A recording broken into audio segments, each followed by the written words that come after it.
నమస్తే welcome to Alankrita talks నేను మీ Alankrita. So guys మీరు ఫస్ట్ టైం చూస్తున్నట్టే మన ఛానల్ని లైక్ చేయండి, షేర్ చేయండి, సబ్స్క్రైబ్ చేయండి. సో మంచి అప్డేట్స్తో నేనైతే మీ ముందుకు తెస్తున్నాను. అండ్ బిగ్ బాస్ నిన్నటి ఫుల్ ఎపిసోడ్ చూస్తే నాకైతే చాలా రోజుల తర్వాత మస్తు సాటిస్ఫాక్షన్ అనిపించింది. మీకేమనిపించిందో కామెంట్ చేయండి. ఎందుకంటే మంచి ఫుటేజ్ ఇచ్చారు అందరూ కలిపి. ఎందుకంటే టాస్క్ల మీద టాస్క్లు, గేమ్ల మీద గేమ్లు మంచి ప్రాపర్గా ఆడారు, అందరూ గట్టిగా ట్రై చేశారు. బట్ యష్మి మరీ అతి ఓవర్ యాక్షన్, తల తిక్కలుగా అతి చలరేగిపోతుందా, అది ఆమె కొంప ఏమైనా ముంచే ఛాన్సెస్ ఉందా అని మీకు అనిపిస్తుందా? అండ్ టాస్క్లో పెట్టిన పరంగా నబీల్కి అన్యాయం జరిగింది, విష్ణుప్రియకి అన్యాయం జరిగిందని మీకు ఏమైనా అనిపించిందా? అండ్ ఫుల్ ఎపిసోడ్లో చూసుకుంటే చాలానే జరిగాయి. నిఖిల్ మాత్రం ఈ ఎపిసోడ్ చిత్తగొట్టేశాడు. ఇంకా నిఖిల్ బ్యాక్ అని చెప్పవచ్చు మనం బేసిక్గా. కాబట్టి ఎపిసోడ్లోకి వెళ్తే బేసిక్గా ఏంటి, బిగ్ బాస్ ఒక అనౌన్స్మెంట్ ఇస్తాడు. ఇన్ఫినిటీ కాబట్టి ఈ సీజను మీరు లాస్ట్ వీక్ 5 lakhs గెలుచుకుంటే అందులో మీరు చేసిన తప్పుల వలన 2 lakhs కోల్పోయారు, 3 lakhs ఉంచుకున్నారు. అండ్ ఇప్పుడు కూడా సేమ్ అదే విధంగా మనీని గెలుచుకునే టాస్క్లు అయితే పెడుతున్నారనమాట. పెట్టినప్పుడు అది ఏదైతే ఉందో వాళ్ళ టీంకి యాడ్ అయిపోతుంది, లేదంటే ఎండ్ ఆఫ్ ది డే వాళ్ళ ప్రైజ్ మనీలో యాడ్ అయిపోతుంది అనమాట. సో కాబట్టి ఫస్ట్ గేమ్స్ అయితే స్టార్ట్ చేశారు. అక్కడ ఒక స్క్రీన్ ఉంటుంది, ఎల్ఈడి స్క్రీన్లో ఎవరి పేర్లు అయితే దాని మీద వస్తాయో వాళ్ళు మాత్రమే ఆ టాస్క్ నేమ్ కూడా పైన ఇచ్చేస్తాడు అనమాట బిగ్ బాస్. వెంటనే వితిన్ సెకండ్లలో ఎవరైతే ఫాస్ట్గా ఆ పనిని కంప్లీట్ చేస్తారో సో వాళ్ళు విన్ అయిన అనమాట. ఫస్ట్ వచ్చేసి పూల్ టాస్క్ వచ్చేసింది. సోనియా, విష్ణుప్రియ, మణికంఠ ముగ్గురు అనమాట. వాళ్ళు వెళ్ళి పూల్లో దూకాలని చెప్పేస్తే విష్ణుప్రియ ఫాస్ట్గా వెళ్ళేసి గెంతుకుంటూ పూల్లో అయితే దూకేసింది. సెకండ్ సోనియా వచ్చి బొక్కబోర్లా పడింది, పాపం దెబ్బలు కూడా తగిలాయి అనుకుంటా. థర్డ్ వన్ వచ్చేసి ఇంకా మన మణికంఠ. పైగా పృథ్వీ ఆయన గేట్ దగ్గర ఆపిండు, ఎందుకు ఆపిండు అనేది నాకు తెలీదు. సో మేబీ ఇవన్నీ కూడా స్ట్రాటజీలు అయి ఉండొచ్చు వాళ్ళ టీం గెలవాలని. బట్ ఈ ఫస్ట్ టాస్క్లో మాత్రం విష్ణుప్రియ గెలిచి 25K గెలుచుకుంది. అండ్ నెక్స్ట్ వచ్చేసి ఇట్లాంటి గేమ్స్ వల్ల కింద పడ్డది కాబట్టి నిఖిల్ వచ్చేసి యష్మి దగ్గర డిస్కస్ చేస్తున్నాడు. మనం ఇంత ఫిజికల్ చేసుకోవద్దు, మనం ఆర్టిస్టులం, తల పగిలితే దెబ్బ తగులుతుంది అది అంటే. బేసిక్గా బిగ్ బాస్ హౌస్కి వచ్చింది 600 అయినా 150 అయినా తేల్చుకోవడానికి. కానీ ఎందుకు వాళ్ళని వెళ్ళి మోటివేట్ చేయాల్సిన పని లేదు కదా. అక్కడ యష్మి కరెక్ట్గానే మాట్లాడాలని అనిపించింది. ఎందుకంటే వాళ్ళ గేమ్ని పక్కకు పెట్టి ఈయన సొల్లు వినడానికి వాళ్ళు రెడీగా ఉంటే వాళ్ళ గేమ్ ఎట్లయితుంది, అప్పుడు ఇన్ఫ్లుయెన్స్ అయిపోయినట్టు అవుతుంది కదా. సో నాకు మాత్రం అక్కడ మాత్రం యష్మినే కరెక్ట్ అనిపించింది. నిఖిల్ ఇలా ఆడొద్దు అలా ఆడాలంటే సేఫ్ గేమ్ ఆడితే ఎవడు చూస్తాడు? సీజన్ అటర్ ఫ్లాప్ అవ్వదా? దెబ్బలు తగిలితే మానతాయి. మరీ బిగ్ బాస్ అంతా పట్టించుకోకుండా ఏముండరు, టీంలో వాళ్ళు పట్టించుకోకుండా ఉండరు. ఆయన బాధ అంతా ఏంటంటే సోనియా కింద పడ్డది, ఏమైనా అయ్యి ఉంటే ఏంది పరిస్థితి అనేది ఆయన బాధ అనమాట. అండ్ నెక్స్ట్ వచ్చేసి రెండవ అవకాశానికి 50K తాడు వదలకుండా ఇట్లా ముగ్గురు ఉంటారనమాట. ముగ్గురు తాడు పట్టుకోవాలి. ఒక సైడ్ నిఖిల్ పట్టుకున్నాడు, ఒక సైడ్ నబీల్ పట్టుకున్నాడు. అండ్ పృథ్వీ కూడా గేమ్ ఆడిండు. ముగ్గురు ఇలా పట్టుకొని కలర్ బాల్స్ ఇచ్చినప్పుడు ఆ బాల్స్ని తీసుకెళ్ళి వాళ్ళు బాస్కెట్లో వేయాలన్నమాట. ఫస్ట్ తాడు ఎవరైతే వదిలేస్తారో వాళ్ళు అవుట్ అయినట్టు, ఎవరైతే గెలుస్తారో వాళ్ళకి 50K వచ్చినట్టు. ఫస్ట్ అయితే మన నబీల్ అయితే వదిలేసిండు. అండ్ ఇందులో నిఖిల్ గెలిచిండు, పృథ్వీ సెకండ్ వచ్చాడు. నిఖిల్ మాత్రం చాలా అంటే చాలా గట్టిగా స్ట్రాంగ్గా ట్రై చేసిండు ఇదైతే. అండ్ మూడవ అవకాశం వచ్చేసి 70,000 పెట్టిన అనమాట. సీత సంచాలక్ ఆడింది. ఇదేంటంటే లైక్ స్పెల్లింగ్స్ అనమాట. చాలా అంటే చాలా ఈజీ, బట్ నవ్వు వచ్చింది, కామెడీ వచ్చింది నాకైతే. సో దీంట్లో వచ్చేసి యష్మి, మణికంఠ, నైనిక వీళ్ళు ముగ్గురు ఆడారు. సీత సంచాలక్గా ఆడింది అనమాట. వాళ్ళకి ఇచ్చిన స్పెల్లింగ్స్ ఏంటో నేను చెప్తా చూడు. బిస్కెట్, బిజినెస్ మాను, బిట్టర్గార్డ్, గవర్నమెంట్, పర్మిషన్, కాఫీ.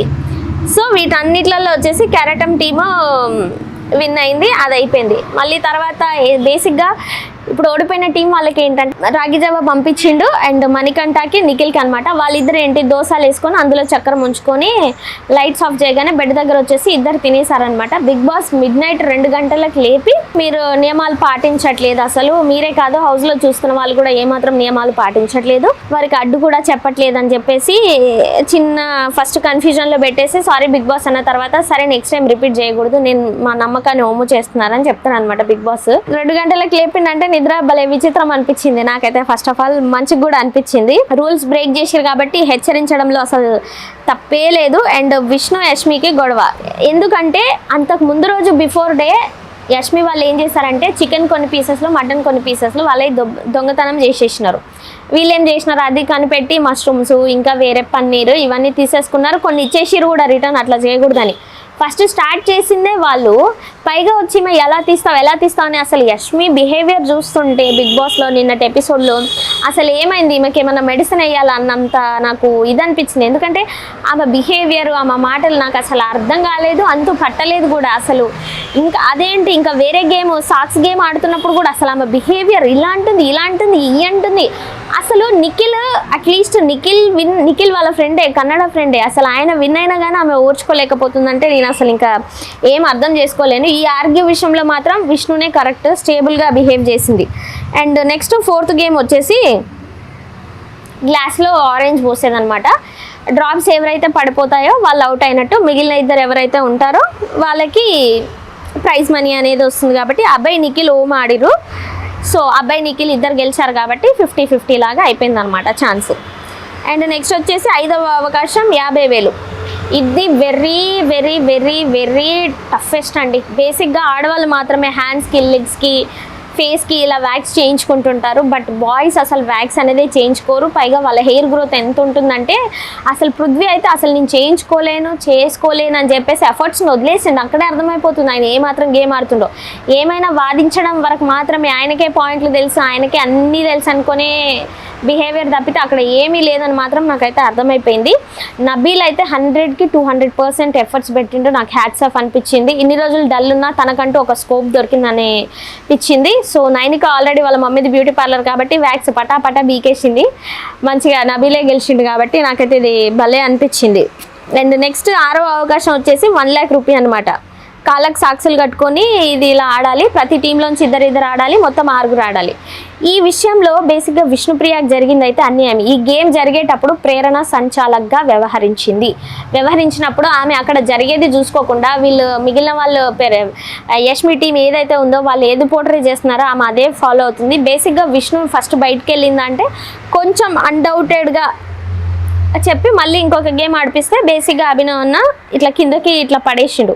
ఆమె లేవాలంటే ఫస్ట్ ఆయనను పట్టుకోవాలి. బేసిక్గా పట్టుకోకుండా ఎలా లేస్తుంది, ఖాళీల కిందికి బ్యాలెన్స్ చేసేసి. నాకెందుకో ప్రతి ఎపిసోడ్ కూడా విష్ణుకే ప్లస్ పాయింట్ అవుతుంది అనిపిస్తుంది. మరి దేని గురించి డెస్టినీ ఎక్కడికి వెళ్తుందో తెలీదు. బట్ ప్రేరణ బాగా మ్యానిపులేట్ అయిపోయి వాళ్ళ టీం వాళ్ళే ఆమెను సంచాలకుగా ఉండమన్నారు, వాళ్ళ టీం వాళ్ళకే విన్నింగ్ ఇచ్చుకుంది, వాళ్ళు చెప్పినట్టే విన్నది. అసలు కనీసం వాళ్ళు అసలు వాళ్ళు మాట్లాడకూడదని చెప్పినా ఎలా అరుస్తున్నారంటే అసలు బీభత్సమైన గొడవ. ఆ చుట్టుపక్కల అసలు ఉన్న వాళ్ళందరికి చెవులు పగిలిపోయినాలే. ఆ అన్నపూర్ణ స్టూడియోస్ పక్కన అంతలా గొడవ చేసి అంతలా ఇది చేశారు. నాకైతే అదే అనిపించింది. నబీల్కి విష్ణుకి అయితే కావాలనే అన్యాయం జరిగిందని అయితే అనిపించింది. విష్ణు కంటే కూడా నబీల్కి ఎక్కువ అన్యాయం జరిగింది. బట్ కాకపోతే నబీల్ ఓడిపోయిన తర్వాత తను మాట్లాడే విధానం కానీ ఇంట్లోకి వెళ్ళి తన కోసం తన స్టాండ్ తీసుకోగలుగుతాడు. కనీసం అట్లీస్ట్ ఆయన ఓడిపోయినాక ఈ విష్ణుప్రియ కానీ, సీత కానీ, నైనిక కానీ ఆయనను ఓదార్చడానికి ఎవరు కూడా వెళ్ళట్లేదు. వీళ్ళ మానవత్వం ఏంటో నాకు అర్థం కాలేదు. పక్కన వాళ్ళకి వెళ్ళి వీళ్ళు జోకడమే సరిపోతుంది ఎంతసేపటికి. ప్రేరణ దగ్గర కూర్చొని ఏం చేస్తున్నారమ్మా మీరు, నాకు అర్థం కాదు. పాపం ఓమన్న భాష ఇద్దరు వెళ్ళి పాపం ఆయన కొంచెం కన్సోల్ ఇస్తున్నారు. బట్ నాకు అది మంచిగా అనిపించింది. వీళ్ళు ఎందుకు వెళ్ళలేదు, వీళ్ళ టీం మెంబర్ని వీళ్ళు ఎందుకు చూసుకోవట్లేదు. నైనిక యాజ్ ఏ చీఫ్గా ఫస్ట్ టైం నాకు నచ్చలేదు. ఎందుకంటే వెళ్ళి వాళ్ళ టీం మెంబర్ ఎంత ఎఫర్ట్స్ పెట్టి వ్యాక్స్ చేయించుకున్నాడు, వాళ్ళ టీం మెంబర్ని వాళ్ళ టీంని గెలిపించాలని ఎంత ఎఫర్ట్స్ పెడుతున్నారు అనేది వీళ్ళు గుర్తించట్లేదని అయితే అనిపించింది. అండ్ ఫైనల్గా నిఖిల్ అయితే ఈ ఎపిసోడ్ అద్దరగొట్టేశాడు. ఇంకా చూడాలి ముందు ఎలా బయటికి వస్తుందో. ఓటింగ్ పోల్స్ కూడా చూసుకుంటే నేను ఆల్రెడీ ఓటింగ్ పోల్ వీడియో కూడా అంతకుముందు వీడియోలో పెట్టేసిన, మీరు కూడా వెళ్ళి చూడండి. అండ్ ఈ ఎపిసోడ్లో యష్మి బిహేవియర్ ఎంతమందికి బ్యాడ్గా అనిపించిందో ఒకసారి అయితే కామెంట్ చేయండి.